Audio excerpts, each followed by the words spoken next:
Suddenly she heard a step she knew, turned anxiously around, the door opened, and Fernand, dressed in the uniform of a sub-lieutenant, stood before her.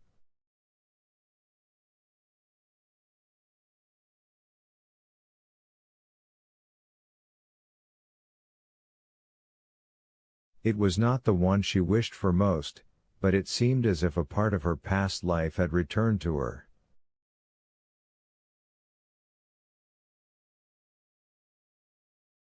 Mercedes seized Fernand's hands with a transport which he took for love, but which was only joy at being no longer alone in the world, and seeing at last a friend, after long hours of solitary sorrow.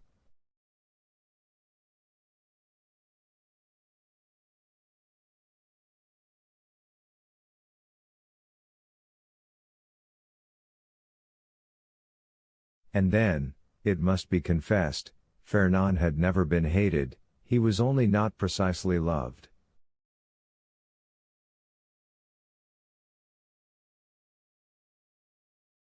Another possessed all Mercedes' heart, that other was absent, had disappeared, perhaps was dead.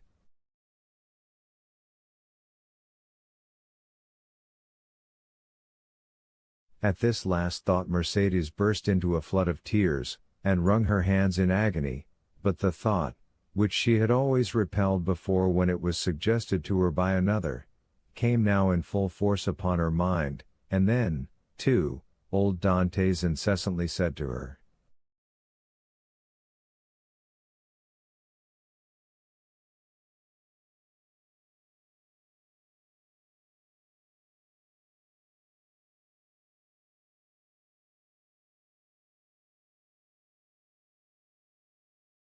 "Our Edmund is dead, if he were not, he would return to us." The old man died, as I have told you. Had he lived, Mercedes, perchance, had not become the wife of another, for he would have been there to reproach her infidelity.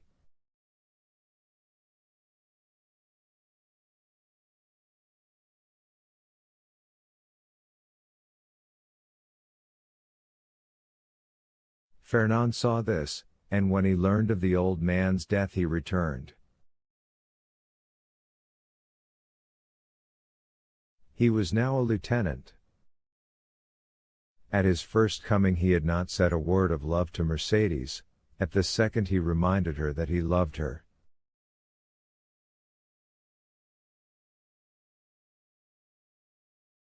Mercedes begged for 6 months more in which to await and mourn for Edmund.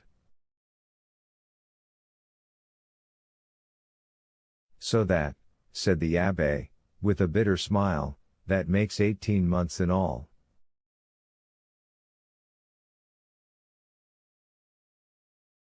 What more could the most devoted lover desire? Then he murmured the words of the English poet, "Frailty, thy name is woman."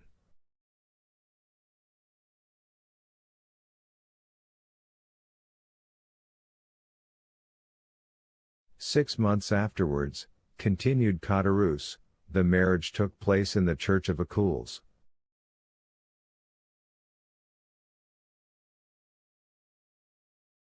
The very church in which she was to have married Edmund," murmured the priest. "There was only a change of bridegrooms."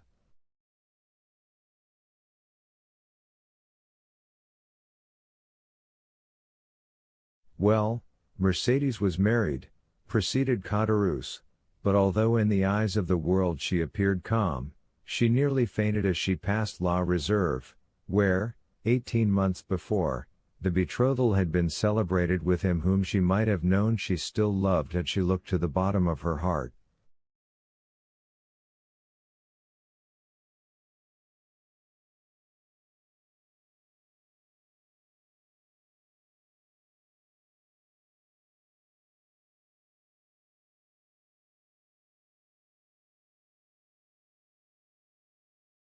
Fernand, more happy, but not more at his ease, for I saw at this time he was in constant dread of Edmund's return. Fernand was very anxious to get his wife away, and to depart himself.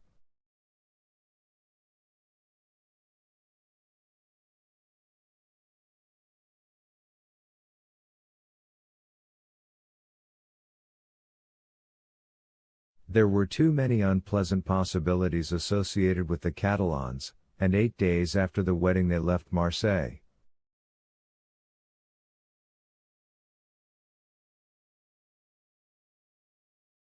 "Did you ever see Mercedes again?" inquired the priest. "Yes, during the Spanish War, at Perpignan, where Fernand had left her. She was attending to the education of her son."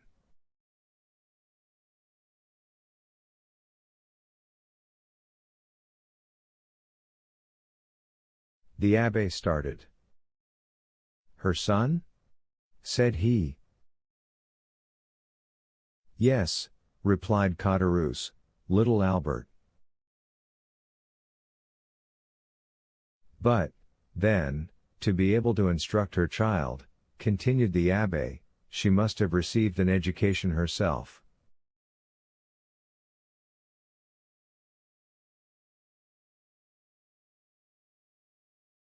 "I understood from Edmond that she was the daughter of a simple fisherman, beautiful but uneducated."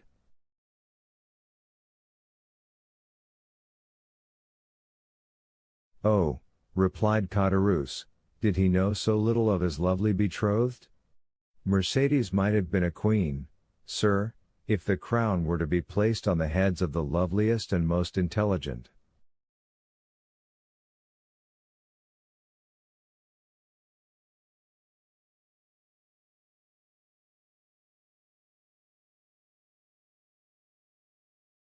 Fernand's fortune was already waxing great, and she developed with his growing fortune.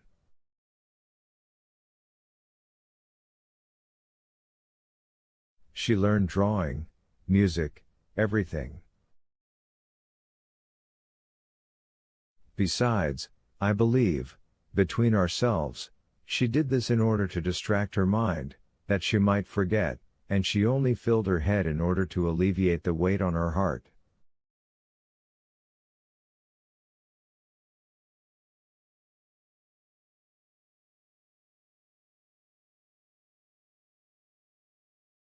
But now her position in life is assured," continued Caderousse. "No doubt fortune and honors have comforted her. She is rich, a countess," and yet Caderousse paused.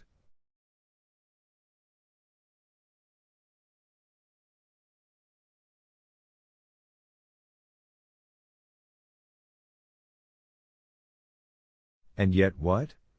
asked the abbé. "Yet, I am sure, she is not happy," said Caderousse.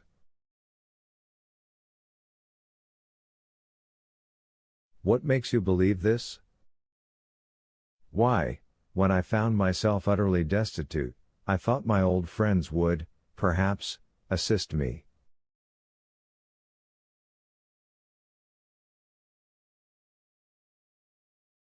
So I went to Danglars, who would not even receive me. I called on Fernand, who sent me 100 francs by his valet de chambre.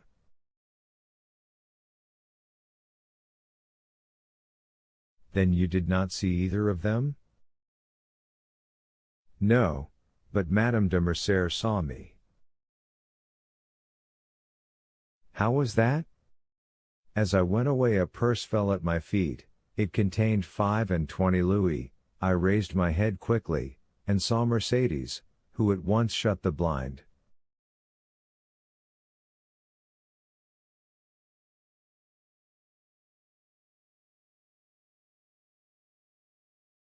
"And M. de Villefort?" asked the abbé. "Oh, he never was a friend of mine. I did not know him, and I had nothing to ask of him."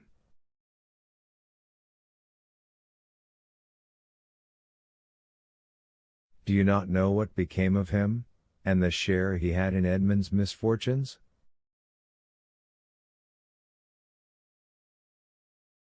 "No, I only know that some time after Edmond's arrest, he married Mademoiselle de Saint-Méran, and soon after left Marseille.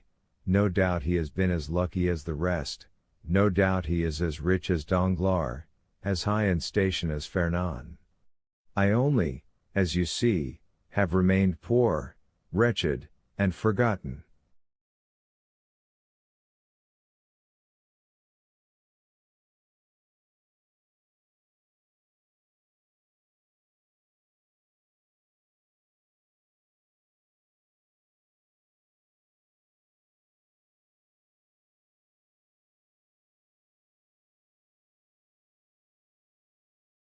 You are mistaken, my friend, replied the abbe. God may seem sometimes to forget for a time, while his justice reposes, but there always comes a moment when he remembers, and behold, a proof.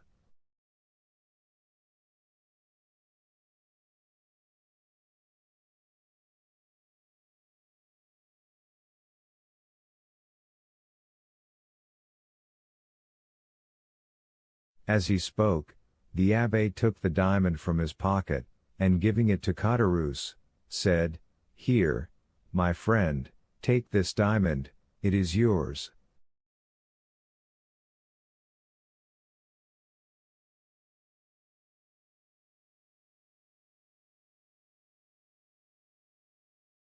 What, for me only? Cried Caderousse. Ah, sir, do not jest with me.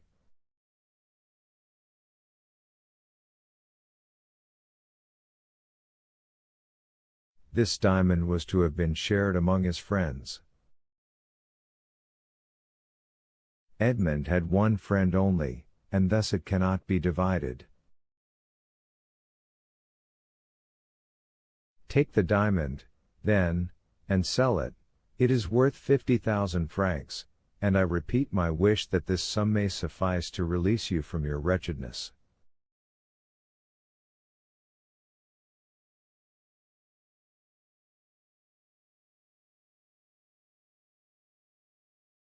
Oh, sir, said Caderousse, putting out one hand timidly, and with the other wiping away the perspiration which bedewed his brow, oh, sir, do not make a jest of the happiness or despair of a man.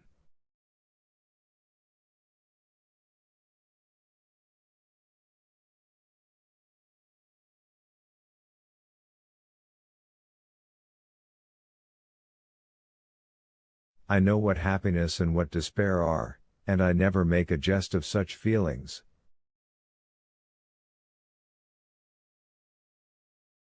Take it, then, but in exchange. Caderousse, who touched the diamond, withdrew his hand. The abbe smiled. In exchange, he continued, give me the red silk purse that M. Morel left on old Dante's chimney-piece, and which you tell me is still in your hands.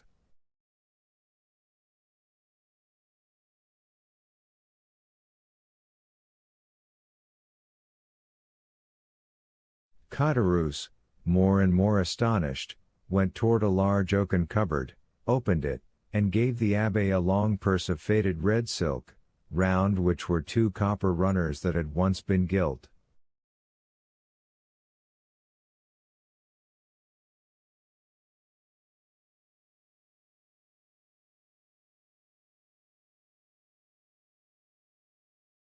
The abbe took it, and in return gave Caderousse the diamond.